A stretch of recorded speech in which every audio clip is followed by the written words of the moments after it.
was a new low for Parliament this week and a new low for Labour MPs. It was nauseating and pitiful. This is what is going to happen now with Burnham. He is Starmer on steroids. The sheer arrogance that he left his mayoral seat in Manchester. Isn't there going to be a debate before he comes the Prime Minister of the country? He's hopelessly lost and people will discover how weak he is. I'm going to stop you right there. This is what I hear from Andy Burnham's team and some who are close to him.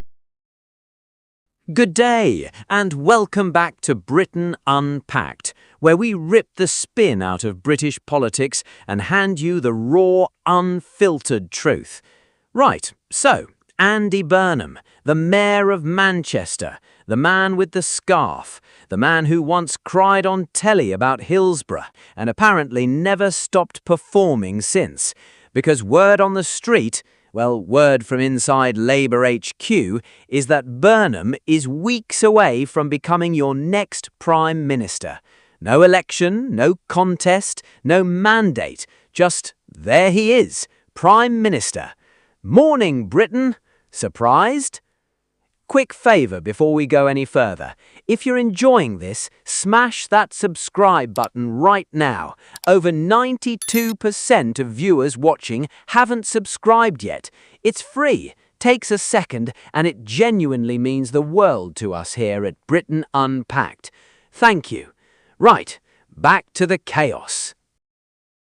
The man they're calling in as their new messiah, he stood before as leader. So when people did know him, when MPs did know him, they rejected him sort of resoundingly, both in 2010 when he stood against Ed Miliband and in 2015 when he stood against Jeremy Corbyn. And that is the problem. And again, nauseating that the BBC and Sky put on a helicopter to show him travelling from Euston to Westminster. Was this to try and make the man interesting? BBC getting rid of 2,000 staff, right? But they could put a helicopter on for the most useless ever piece of, I will say, political propaganda, left-wing organisations trying to zhuzh up this guy. And you know what? It has all the hallmarks of Starmer being ushered in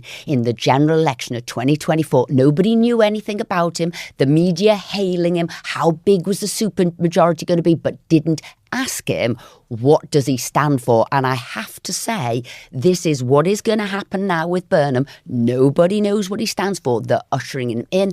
And I will tell you, he is Starmer on steroids. And in fact, he isn't even as good as Starmer. And you know what?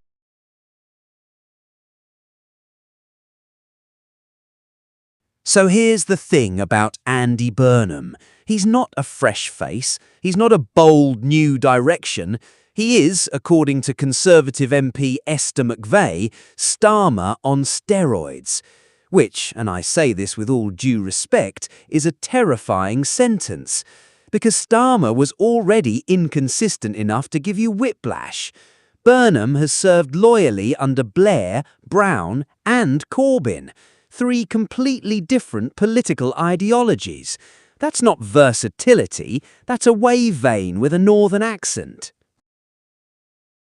Andy Burnham's team and some who were close to him, their point of reference is Brown bottling it and not winning. The Conservative point of reference is Theresa May calling it when she shouldn't. So they're saying, oh, he should and he would win. Now, the odds are he's not going to get any more than 170 MPs, which they've got a massive majority. So it's a lot he's given up. He could be a Prime Minister for 3 years, but he's going to go.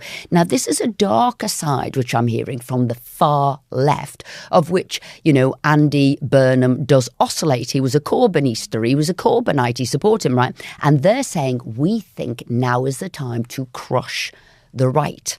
They see Reform faltering in the polls. They see the Conservatives doing better under Kemi Badenoch's leadership, but not good enough. A split in the right with Rupert Lowe as well and restore. So they think now is the time. So the whole thing is crush the right. But we'll also talk about the leadership change and also Rachel Reeves. It looks, although she was out on the media basically begging for a job, it does look she's out of a job. And it was Reeves and Starmer's manifesto, and actually that might mean he's going to ditch it completely, which would mean... And here's where it gets properly dark.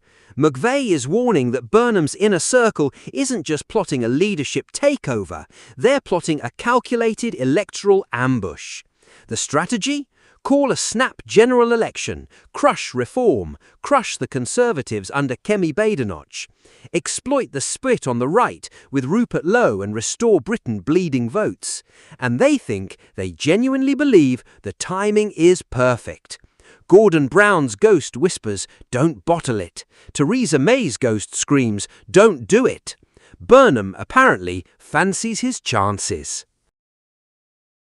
Big story in town this week, which was the rape gang inquiry. Talk me through that. Right, so we also had the announcement that the government dragged kicking and screaming to do a national rape gang inquiry. They've now announced they're going to look into an inquiry into London, Oldham and Bradford and Keighley. So they're going to look into that. And the reason I want to talk about it today, here it is. This is the Rape Gang Inquiry Report. So this is Rupert Lowe's, and I sat on the panel and went with them. And all I will say, before they start doing anything with their inquiry, because my concern is they're going to announce it, everybody's going to give them applause, they're all going to feel wonderful, but actually nothing will happen. They won't look into the failings. They won't look into why it was never looked into in the first place. And they need to understand that. They must start by reading this, because we've got to remember, we're talking at least 250,000 girls who have been raped, repeatedly raped, tortured, were videoed, which were then blackmailed with.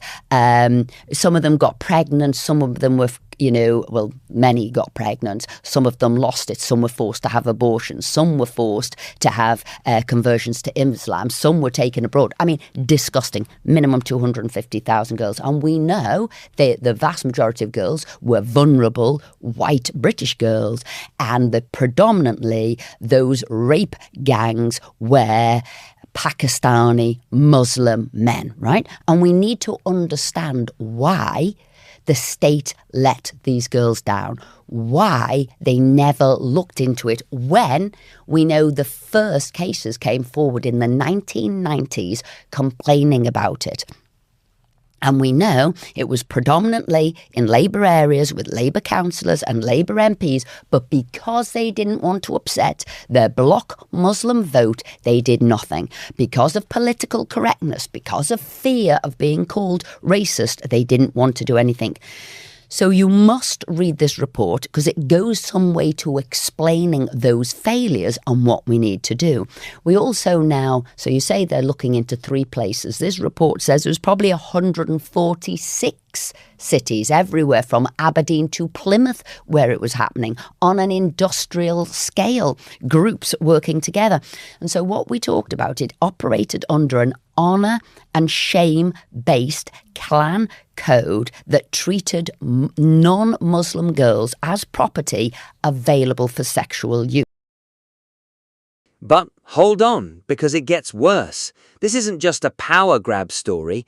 McVey went further, raising alarm bells over 2 issues that should be front-page news every single day.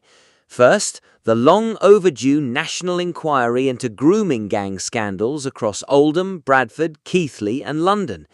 Decades of institutional silence, hundreds of thousands of vulnerable victims, and still the real accountability question, who knew, who ignored it, and why, remains dangerously unanswered. Yes. So Rebecca Paul, MP in the House this week, was spoke very well on this, and she said in 2009 there were 51 patients referred to the NHS Gender Identity Development Service for children. So just 51? 51, and those were male. In 2016, that hit 1,766.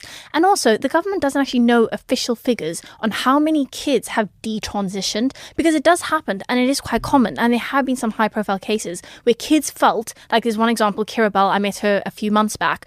Second, puberty blocker trials restarted on children as young as 11, without, critics argue, any meaningful informed consent, without transparent data, without proper follow-up.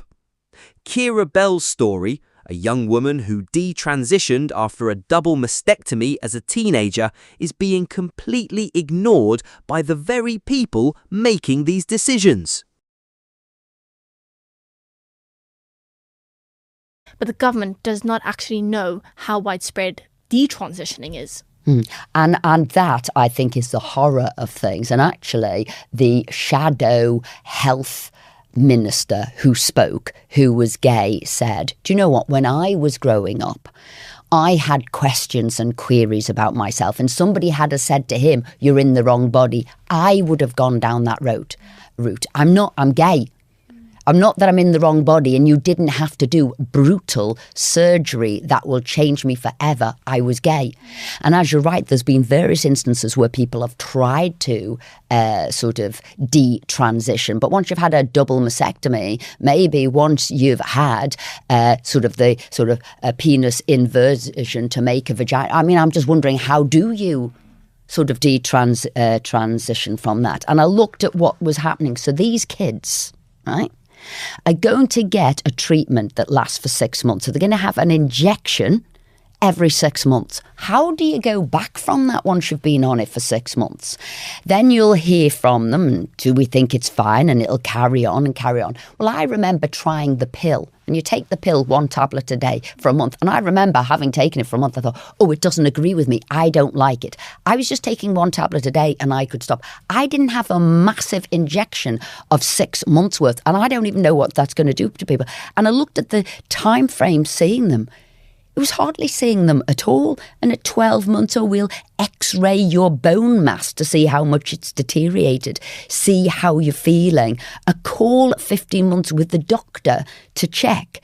18 months, some safety checks and a scan. Then 21 months. And then 36 months and 48 months. I mean, I think that is inhumane. Well, definitely needs more scrutiny. And it needs to be stopped. There is a legal court case, so it might end up being stopped before it goes ahead. But this, without a prime minister, is the stuff they're going to be sweeping out, which is wrong. No clear leader, no coherent mandate, sweeping decisions, advancing unchecked. Welcome to modern Britain, where the chaos isn't coming, it's already here. Thank you so much for watching. It genuinely means everything. See you next time.